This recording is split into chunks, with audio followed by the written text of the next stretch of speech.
कोरेगांव की लड़ाई का इतिहास केवल हार जीत का आंकड़ा नहीं है, बल्कि यह साहस, रणनीति और सामाजिक बदलाव की एक ऐसी महागाथा है जिसने भारत के इतिहास की दिशा बदल दी। आइए उस दिन की एक एक घटना का विस्तार से वर्णन करते हैं। एक युद्ध की पृष्ठभूमि, एक कठिन यात्रा। दिसंबर 1817 के अंत में पेशवा बाजीराव द्वितीय की सेना पुणे की ओर बढ़ रही थी। British commander captain Francis Staunton को अपनी बॉम्बे नेटिव इन्फेंट्री के साथ शिरूर से पुणे की ओर कूच करने का आदेश मिला। उनके साथ लगभग 500 पैदल सैनिक, ज्यादातर महार, 300 घुड़सवार और 2 तोपें थीं। ये सैनिक 25 मील करीब 40 किलोमीटर की लंबी यात्रा करके थक चुके थे। उनके पास पर्याप्त भोजन नहीं था और वे भीमा नदी के किनारे कोरेगांव पहुंचे ही थे कि उनका सामना पेशवा की विशाल सेना से हो गया। 2 घेराबंदी और खूनी संघर्ष। पेशवा बाजीराव द्वितीय पास की पहाड़ियों से युद्ध देख रहे थे। उन्होंने अपनी सेना के सबसे खूंखार दस्तों अरब, गोसाई और मराठा पैदल सैनिकों को गांव पर हमला करने के लिए भेजा। आमने सामने की जंग, कोरेगांव की तंग गलियों में आमने सामने की लड़ाई, हैंड टू हैंड कॉम्बैट छिड़ गई। पेशवा की सेना ने गांव के एक बड़े हिस्से पर कब्जा कर लिया और कंपनी की तोपों को भी छीन लिया। अदम्य साहस। जब स्थिति हाथ से निकलती दिखी, तब कैप्टन स्टॉन्टन ने अपने सैनिकों को मरते दम तक लड़ने के लिए ललकारा। घायल सैनिकों ने भी अपनी बंदूकें नहीं छोड़ी।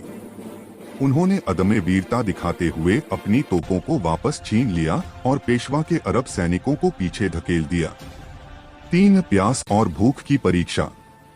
युद्ध सुबह 10 बजे शुरू हुआ और रात के 9 बजे तक चलता रहा।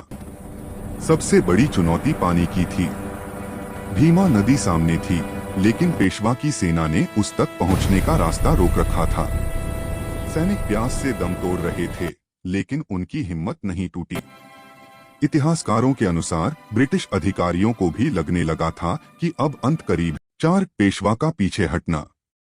रात होते होते पेशवा बाजीराव द्वितीय को खबर मिली कि एक और बड़ी ब्रिटिश सेना उनकी ओर बढ़ रही है। अपनी सेना का मनोबल टूटता देख और भारी नुकसान झेलने के बाद पेशवा ने पीछे हटने का फैसला किया। नुकसान का अनुमान। पेशवा सेना लगभग 500 से 600 सैनिक मारे गए। ब्रिटिश टुकड़ी लगभग 275 सैनिक हताहत हुए, जिनमें कई अधिकारी शामिल थे। 5 ऐतिहासिक और प्रतीकात्मक महत्व। इस युद्ध को महारों की महान विजय के रूप में देखा जाता है। इसके पीछे गहरा सामाजिक कारण था। जातिगत न्याय। उस समय पेशवाओं के शासन में अछूत समझे जाने वाले समुदायों पर कड़े प्रतिबंध थे।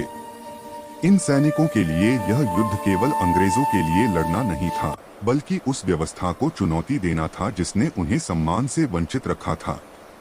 विजय स्तंभ। युद्ध के बाद अंग्रेजों ने वहां एक स्मारक, विजय स्तंभ, बनवाया, जिस पर शहीद हुए सैनिकों के नाम अंकित किए गए। इनमें से 22 नाम महार समुदाय के सैनिकों के थे। 6 डॉक्टर अंबेडकर का प्रभाव।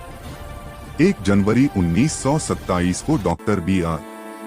अंबेडकर ने इस स्तंभ का दौरा किया। उन्होंने इस युद्ध को दलितों की वीरता और ब्राह्मणवादी सत्ता के पतन के प्रतीक के रूप में परिभाषित किया। तब से यह स्थान करोड़ों लोगों के लिए प्रेरणा का स्रोत बन गया। वीडियो पसंद आया हो तो वीडियो को लाइक करें और हमारे चैनल को सब्सक्राइब करना ना भूलें।